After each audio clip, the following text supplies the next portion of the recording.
সঙ্গে কাশ্মীরে নজর রাখতেই হবে, কারণ কিস্তোয়ারে সেখানে যখন সেনা তল্লাশি চালাচ্ছিল দেখা গেল উল্টো দিক থেকে গুলি আসছে, অর্থাৎ জঙ্গিরা সেখানে লুকিয়ে রয়েছে। কোনো হাইড আউট ছিল সেখানে? কিভাবে তল্লাশি চলছে? 1 মাস হয়ে গেল, 1 মাস এখনো অপারেশন চলছে, কখনো নাদার, কখনো কেলার, আর এবার কিস্তোয়ারে অপারেশন চলছে। মৈত্রেয় রয়েছে আমার সঙ্গে। মৈত্রেয়, এখনো পর্যন্ত কি আপডেট, কি জানতে পারছি আমরা?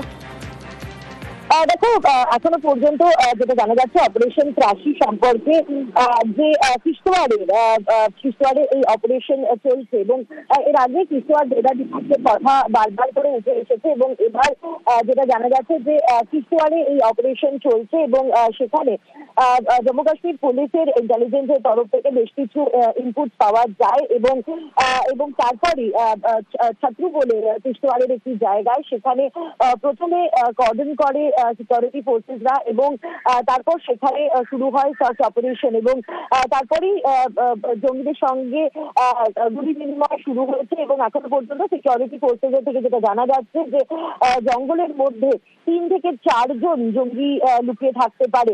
এর আগে আমরা দেখেছি অতনু 13 তারিখ শোপিয়ানে 3 জঙ্গিকে নিকেশ করেছে এই যৌথ বাহিনী এবং তারপরেই চালে আরো 3 জঙ্গিকে নিকেশ করা হয়েছে এবং ক্রমাগত জঙ্গিদের বিরুদ্ধে এই অপারেশন একের পর এক চলছে এবং এবার ত্রাসি অপারেশন চলছে।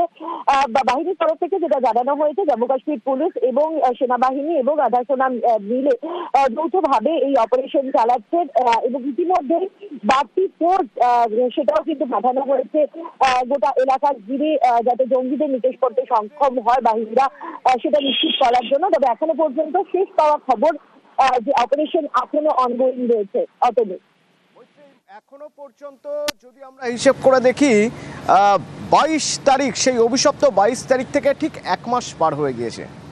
আজ আরও একটা 22 তারিখ। এখনো পর্যন্ত সেই যে 2 জন পাকিস্তান থেকে এসেছিল এবং কাশ্মীরেরই বাসিন্দা একজন, এই 3 জনকে যাদের চিহ্নিত করা হয়েছিল পেহেলগাঁওয়ের ওই নারকীয় ঘটনা, নৃশংস ঘটনার জন্য, তাদের এখনো ধরা সম্ভব হয়নি। কারণ কি? অথবা দেখো, একেবারেই আজকে পেহেলগাঁও হামলার ঘটনার 1 মাস এবং 1 মাস হয়ে গেলেও এখনো পর্যন্ত একজনও এই ঘটনার সঙ্গে যুক্ত যারা জঙ্গিরা রয়েছে তাদের একজনকে ধরা যায়। এর আগে আমরা দেখেছি জম্মু কাশ্মীর পুলিশের তরফ থেকে প্রথমে 10 লক্ষ টাকা এবং তারপর 20 লক্ষ টাকার পুরস্কার ঘোষণা করা হয়, কিন্তু এখনো পর্যন্ত সে অর্থে কোনো পাকাপোক্ত ইন্টেল এখনো বাহিনীর কাছে আসেনি। তারা যে কারণগুলো জানতে পারছে যে কেন এতটা সময় লাগছে বাহিনীর এই জঙ্গিদেরকে ধরতে, তার প্রাইমারি বেশ কিছু কারণ রয়েছে। এক, যখন পেহেলগাঁও হামলার ঘটনা ঘটেছিল এবং যখন বাহিনী পৌঁছে তাদেরকে ট্র্যাক করা বা তাদের চেস করা শুরু করেছিল, তার মাঝখানে প্রায় 8 ঘন্টা থেকে 1 ঘন্টা সময় পেয়ে গিয়েছিল জঙ্গিরা এবং জঙ্গলের রাস্তায় যেখানে 10 মিনিটও অত্যন্ত কষ্টলি হয়ে যায়, সেখানে দাঁড়িয়ে 8 ঘন্টা থেকে 1 ঘন্টা সময় অনেক বড় সময়।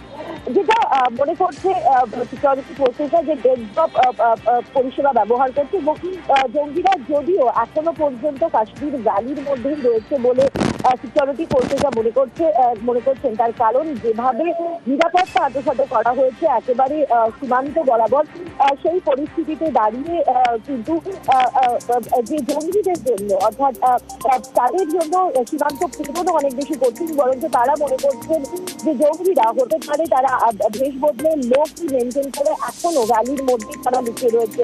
কিন্তু কি করে এতদিন থাকছে এবং সাধারণত এক্ষেত্রে তাদের লুকিয়ে থাকতে বা তাদের কাছে প্রয়োজনীয় খাবার বা সবকিছু সরঞ্জাম পৌঁছে দেওয়ার জন্য ওভারগ্রাউন্ড ওয়ার্কাররা সবচেয়ে বেশি মানে একদম ভগবান তাদের কাছে বলা যেতে পারে, তারাই যা করার করে।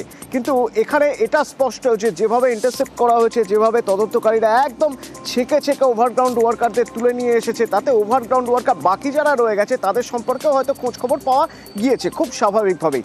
তাহলে এটা ধরে নিতে হবে হয়তো ওভারগ্রাউন্ড ওয়ার্কারদের সাহায্য ছাড়াই নিজেরাই অন্য কোনো পদ্ধতিতে নিজেদের প্রয়োজনীয় জিনিসপত্র জোগাড় করে ফেলছে বা নিজেদের হাইড আউট বদলাতে পারছে।